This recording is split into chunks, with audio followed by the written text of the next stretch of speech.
everything. It's pouring fuel on the fire. Threat intelligence experts are calling this a generational reset moment, and I think that's exactly right. The old playbook of deception. AI automates it, scales it, makes it terrifyingly effective. And it's happening now, right? Not some sci-fi future. Absolutely no. AI is being used to craft much better social engineering attacks. Think spear phishing emails that aren't just generic, but highly personalized, referencing recent conversations, perfectly mimicking someone's writing style. Much harder to spot. Okay.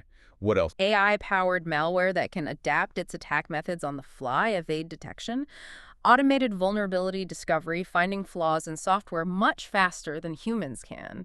We're seeing specific reports of state actors, like China-based groups, using AI to rapidly reverse engineer defensive security tools. So the arms race just got turbocharged. Completely. The offense-defense cycle is moving faster than human reaction times. And then there's the deepfake problem, the crisis of authenticity. Voices, images, video. It's not theoretical anymore, is it? That story about the finance worker paying out $25 million, how does that even happen? A deepfake CFO on a video call. It happened because it bypassed both technical and psychological defenses. The deepfake wasn't just a voice, it was a convincing video representation of the CFO, likely mimicking his mannerisms, his way of speaking. Right. In a fast-paced corporate setting, when you visually see and hear your boss giving urgent instructions for a large wire transfer, your ingrained response is to comply. AI exploits that fundamental human trust in sensory evidence. Seeing is believing. That foundation is crumbling. Which throws us right into that whole debate about superintelligence, doesn't it? Right. We need to be clear on the terms here.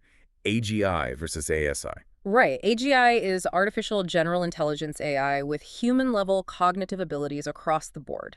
ASI is artificial superintelligence that equals or surpasses the collective intelligence of all humans combined. Where are we now? Are we close to either? Well, in specific narrow domains, AI is already super. Calculation, translation, sorting massive data sets, no human brain comes close. That's already here. Okay. But the crucial gap, the thing current AI can't do, is genuine human-level creativity and abstraction. It's brilliant at processing information that already exists, finding patterns. But it can't invent calculus. Exactly. You feed it all the astronomical data we have, it still can't deduce Newton's laws of motion from scratch the way Newton did. It can't have that foundational insight. It can't be Einstein discovering relativity. Not yet, anyway. It processes genius. It doesn't originate it in the same way. But even without true AGI, the economic impacts are huge. AI creates massive wealth through efficiency. But the sources warn that doesn't mean everyone benefits, right? Far from it. There's a real fear, backed by economic modeling, that this doesn't lead to shared prosperity. Instead, because of network effects, the benefits get concentration of winners. Winner meaning? A few dominant companies and the nations where they're based. It could dramatically worsen global inequality. Explain those network effects. How does that concentration happen? Okay, think about how AI models improve. The more data they process, the better they get. Exponentially better, often. So the companies that already have the biggest, most valuable, often proprietary data sets, they have an enormous head start. A data moat. Exactly. Their AI gets better faster than anyone else's. The efficiency gains let them crush smaller competitors globally. The winner captures almost all the economic value in that sector. It creates this feedback loop. More data, better AI, more market dominance, even more data. Wealth just snowballs into the hands of a few. And if the tech itself accelerates deception, where does that leave trust in our institutions? Especially when we see examples like DHS using misleading videos. That's a critical erosion of integrity, completely separate from foreign interference.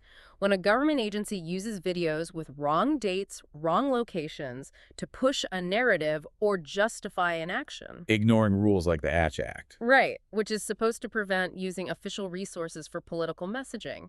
When they do that, they're actively destroying public trust. If you can't believe a basic video caption from your own government, what can you believe? And that trust is essential in a real crisis, isn't it? A hurricane, a pandemic. And if people don't trust official sources, they're vulnerable to dangerous misinformation. Absolutely vital. When trust collapses, the whole system becomes fragile.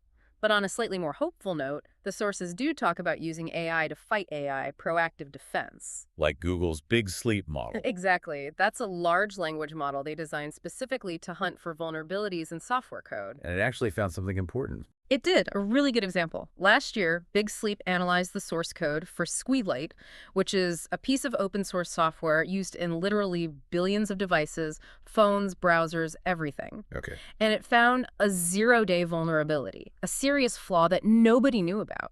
Because the AI found it proactively, they could alert the Squeelite developers, get it patched before any malicious hackers found it and started exploiting it in the wild. So it's an AI arms race on the defensive side, too, Yeah. using AI speed to find flaws before the attackers do. That dynamic offensive AI versus defensive AI is going to be central to cybersecurity going forward. It's the new battlefield. Okay, we've followed this trajectory from MKUltra's forced personality changes through Echelon's global net, predictive policing, AI deepfakes. It paints a pretty bleak picture of ever-increasing control. The obvious question is, what stops it?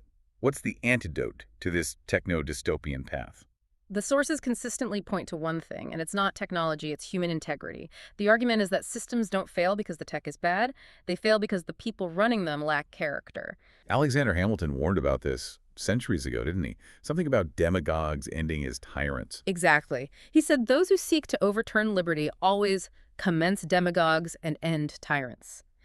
It's a pattern as old as power itself. The strength of any system, democracy, whatever, ultimately depends on the integrity of the people administering it. So if the system allows or encourages corruption, Then things like honor, genuine citizenship, they just evaporate. The system rots from the inside. As the Right. material says, you need moral dedication, proper training. You can't run a complex society without people in charge being dedicated to values, understanding, integrity. Right. When that breaks down, you get a lot of what we see today. like this massive conflict where everyone seems to be shouting past each other, Yeah. not actually listening or trying to understand. Right, that breakdown in dialogue is huge.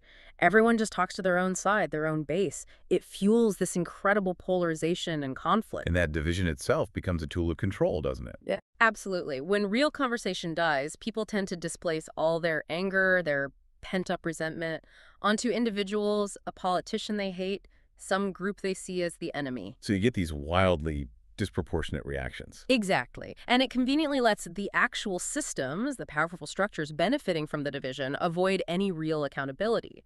If you can't even see your opponent as human, the institutions that thrive on that hate win. They're thinking about psychological control today. The sources make a provocative claim about the most insidious drug. It's not LSD or heroin. No, it's television. Or maybe today we'd broaden that to encompass the whole digital media stream. Described as electronic heroin. Why? Because, the argument goes, it keeps people passive in a kind of larval state. It feeds us this constant diet of tacky images, drama, distraction, and crucially, it blocks self-reflection. And self-reflection looking inward, that's what the establishment always feared back in the 60s. Precisely. If the goal is to keep the population docile, distracted in how it relates to the world, then a constant, low-grade, high-stimulation media environment is the perfect tool. It's like Dr. Cameron's endless tape loops, but we plug ourselves in voluntarily. Wow, that's a powerful parallel. So how do we counter this digital fog? The sources suggest it comes down to the free competition of ideas, or memes, in that Richard Dawkins sense, units of cultural information. Okay. These ideas, these memes, they compete globally now. And the argument is, if you can maintain a reasonably level playing field for information, which the internet could be, in theory, Then the best ideas win out. that's the hope. Ideas like democracy, liberty, they tend to thrive when exposed to open debate and critical thinking. Whereas weaker, maybe more oppressive ideologies, the source mentions authoritarian Marxism as a past example, they can wither when they can't control the information flow, when people have access to alternatives and can think for themselves. So against this backdrop of systemic control, digital noise, manipulation, the answer lies in reasserting human agency, making conscious choices. And the sources suggest our very value proposition needs to shift, right, away from just having a specific job. Yeah, in an age where AI can automate so many tasks, defining yourself by a job title becomes precarious. Human worth shifts more towards being a bundle of skills. Anyway, Meaning your capacity to learn quickly, to adapt, to be flexible, and most importantly, the ability to confront new problems. Problems the machines haven't been trained on yet. Defining the path forward, setting the goals, asking the right questions, that becomes the uniquely human and therefore most valuable contribution. Creativity, abstraction, critical thinking. and asserting that agency is most effective when it's grounded in respecting human dignity. Yeah. We see this really clearly in the contrast between old-style foreign aid or anti-poverty programs and newer approaches. Absolutely. Traditional aid often failed spectacularly. Why? The sources are blunt. Because the experts often stole the money through layers and layers of bureaucracy. Massive overhead costs, complex compliance rules that actually prevented people from getting help, and this incredibly paternalistic attitude of telling court people how to live their lives, ignoring the knowledge they already possessed about survival. It bred inefficiency, resentment, and corruption. So what's the alternative that respects agency? Unconditional cash transfers, UCT. Basically, just giving money directly to people in poverty with no strings attached. And that works. The evidence suggests it works remarkably well because it respects their dignity. It doesn't preach or dictate. It provides the fishing hook, the capital that people need to apply their own knowledge and skills effectively. Studies show improvements in health, kids' education, starting small businesses. When you trust people to make their own decisions, they generally make good ones for themselves and their families. Trust in the individual. Not just ethically right, but actually more efficient. Seems so. And this philosophical idea that humans have a right to self-determination, it extends right into our own minds. Philosophers argue that the right to life, liberty, and the pursuit of happiness fundamentally has to include the right to control your own state of mind, your own consciousness. Which brings us back to why things like psychedelics were perceived as such a threat. Exactly. They were terrifying to the establishment precisely because they tend to dissolve cultural assumptions. They make you question the status quo, doubt the official reality. Even rationalists can find their certainty shaken. That kind of independent thinking is the ultimate challenge to a top-down control system. So pulling it all together, the ultimate defense against the digital darkness, the algorithms, the deepfakes, it comes down to individual action. Disciplined, persistent human attention and the will to act. It's not passive. What does that look like practically? It looks like the ethical hacker digging into the snitch puck, finding those back doors, and making that information public, unmasking the corruption. It looks like citizens pushing for strong privacy laws, lobbying their representatives, like the example of Senator Ron Wyden actually listening to hackers in his state about encryption and surveillance risks. That direct engagement matters. It shows agency can influence power. And on a personal level, beyond activism. It means consciously rejecting the passive consumption, the electronic heroin. It means taking the time to figure out who you are, what you believe, defining your own vision based on your intuition and critical thinking, and then acting on it. Acting without regret, cleanly without regret, as one source puts it. That discipline-centered action. That's the counterforce. Persistent, morally grounded human agency is the only thing that ultimately stands against the trajectory of automated systemic control. Hashtag tag outro. Wow. We have covered a lot of ground today. A really intense journey. We went from the secret history of LSD and MKUltra, this weapon of psychological control, and traced that thread right up to its modern reflection in AI-driven deception, deepfakes, and these pervasive surveillance systems like Echelon, predictive policing, even that vape detector. Yeah, the methods change incredibly fast, don't they? From electroshock and hypnosis to algorithms and hidden microphones with root access. Right. But the fundamental conflict, the core issue, it stays the same. It's about the integrity or lack thereof of authority and the constant vulnerability of the individual human mind.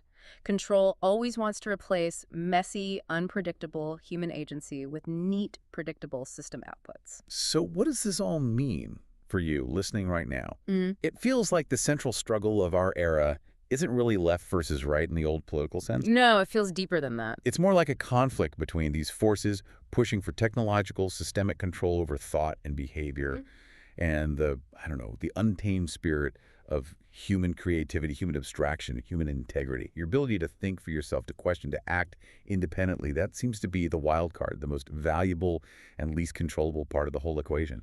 And remember, our reality is largely built on language, on words, on symbols. Language is this incredible human tool, but it's double-edged, right? It can build worlds, but it can also lie, manipulate, deceive. Yeah. So if philosophers like Terence McKenna were right, if reality is stranger than we generally suppose, and if seeing clearly requires us to somehow dissolve our own cultural conditioning, maybe the final thought for you to take away is this. Okay.